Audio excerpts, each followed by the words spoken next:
How's it going? James, OnlineCarShow.net, and in this video we're going to be changing the oil on my 2012 Corvette C6 ZR1 with the dry sump oil system. So without hesitation, let's go ahead and get this video started.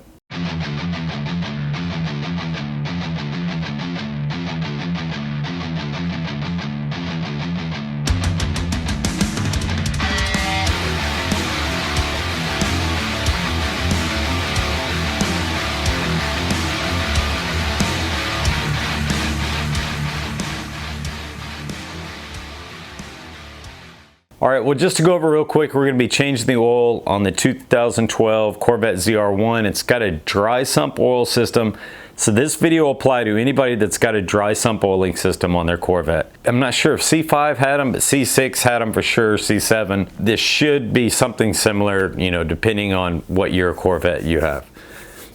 This one, I will say, has a 10.5 quart capacity. Yours may have an 8.5 quart capacity. You need to check your owner's manual or research forums to figure out the capacity of your oil before ordering your oil. So we got a lot to cover, so I'm going to go ahead and get to it. Before I do so, please go ahead and hit that subscribe below and like button on the video. It helps my channel to grow and also helps get this video out there. And I can't say thank you enough for that. So let's go ahead and get to the oil change. All right, just go over some tools I use for the job.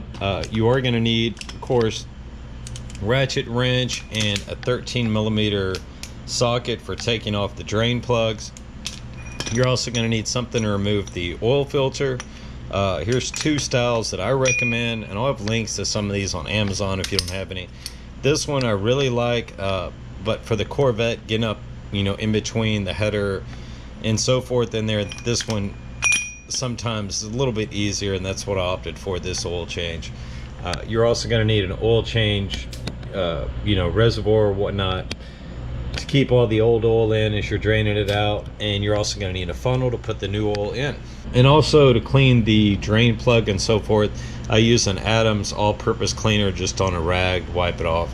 All right, well, start off what I usually do for the oil change. I usually empty the oil catch can. If you have one, go ahead and empty it now. This is the perfect time. Once you get that emptied, you'll typically find your oil cap located here on your dry sump tank. Don't use any if you have a oil cap on your valve cover and you have a dry sump system. Don't use the oil cap on your valve cover. You don't even need it. Use this oil cap here, and typically just to drain it, what I'll do is just take the cap off. Just lets, you know, air come out, aid the draining process there, and you can just leave it right here wherever. All right, for the next step, you want to have the oil pan handy where you can get to it underneath the car, and we're going to be draining the oil out of the motor. I don't think there's a wrong way to do it. You could take off the oil filter first or the drain plugs. There are two drain plugs on the dry sump system, just so you know, and I'll be showing y'all those. I'm not sure if it really matters what order you do it in. Just make sure you have the oil pan or the drain pan ready.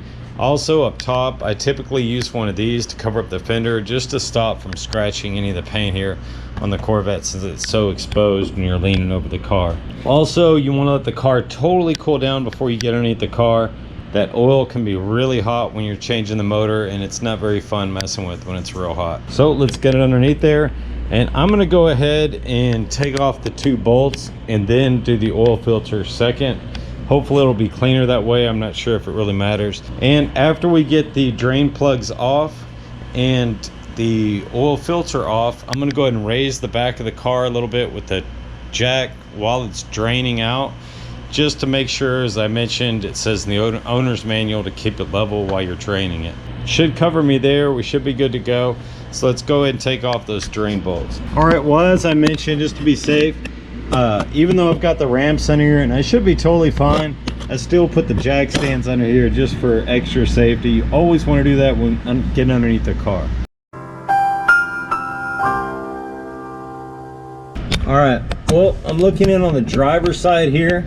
If we look up from the driver's side behind the front tire, you can see barely there the oil filter sticking out between the header And also one of the drain plugs, and on the front side there you can see sticking out right there the front drain plug. So we're going to be taking off both drain plugs and the oil filter.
My helpers are in here helping out.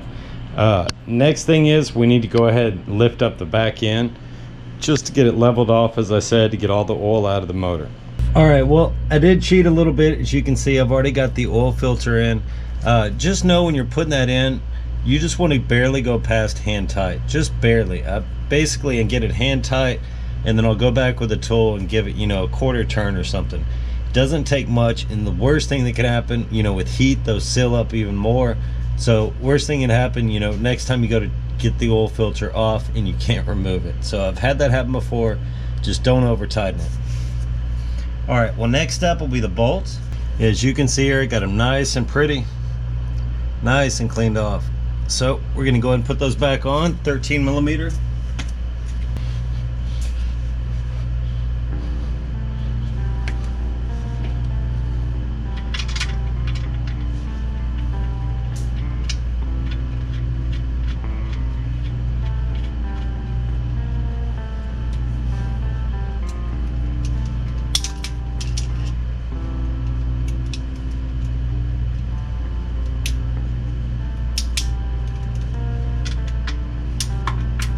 Love this ratcheting wrench.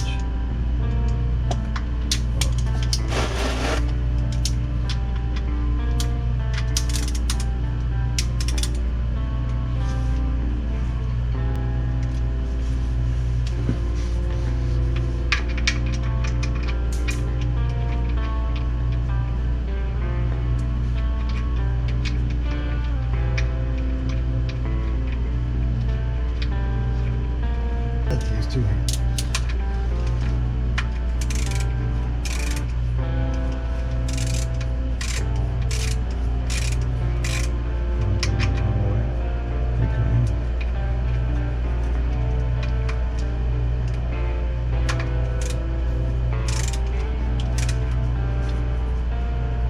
All right, well, and I know this year is going to take a good, you know, 10.5 quarts, so I can fill it up safely to, you know, 9.5 or something like that. If you didn't put it in your oil filter, that will typically take, you know, a good half quart, and plus all the passages and stuff like that. So it will suck in a little bit more as we start the car. We'll go through a process. So, all right, we'll go ahead and get your funnel in place and let's start filling it up with quarts. All right, well, as I mentioned, this is a 10.5 quart system, so I'm gonna add, you know, 8.5 quarts or so. If you've got an 8.5 quart system, you might add, I don't know, 7.5, something like that. And then I'm gonna lower the car down start her up, let her run a little bit, and then fill her all the way up.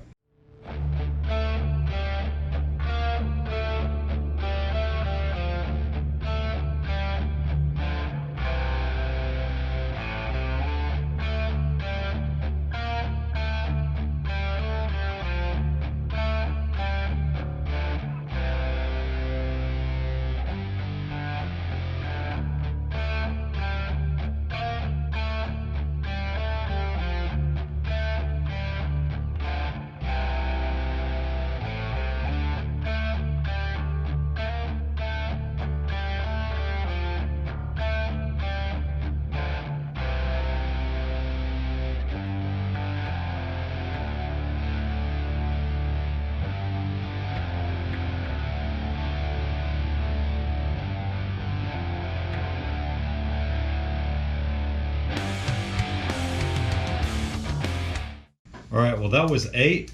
So now I'm gonna put just a half a quart more.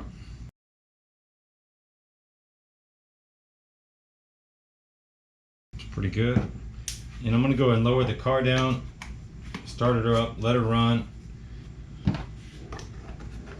And once we get it running, you wanna look in the owner manual. I think this one says 185 degrees, somewhere around there where your thermostat opens up.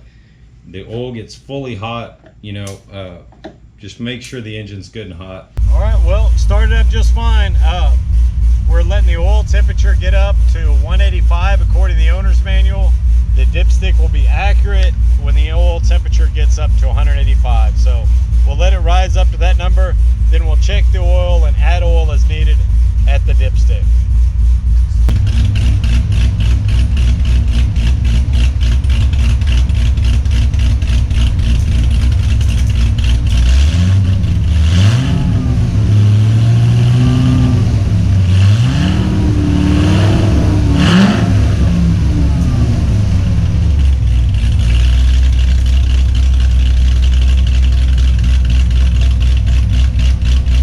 All right, well, I think we're good. So we're gonna go ahead and check the oil on the dipstick and add as needed.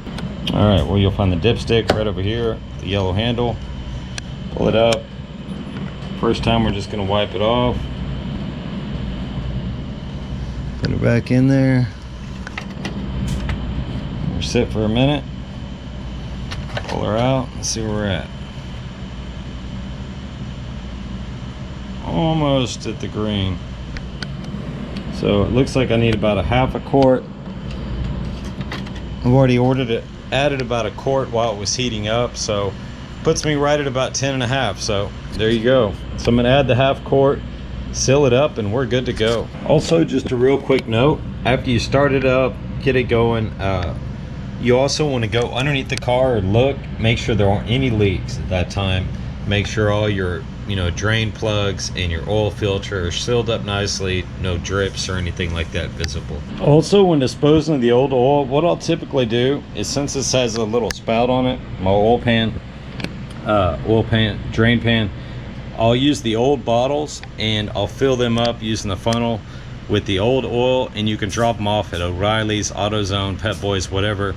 They typically have a used oil spot you can use to drop off your old oil. Which you can see, it's not too bad of a, I mean, anybody can do this in the garage. Honestly, the hardest part of changing the oil on these is just getting the vehicles jacked up. I've got to go through a whole process of putting a couple pieces of plywood I built into a little ramp under my tires, then I jack it up, then I put a bigger ramp underneath, then I lower it, then I go to the other side, repeat that same process.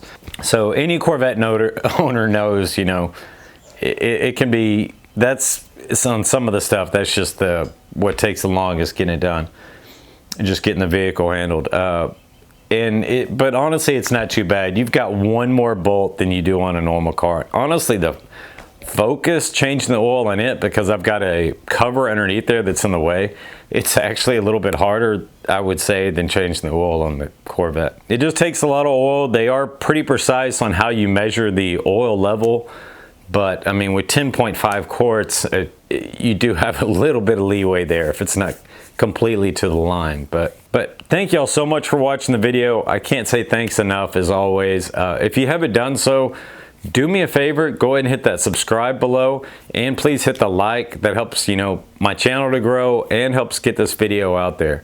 Thank you so much, and I hope you all have a great week.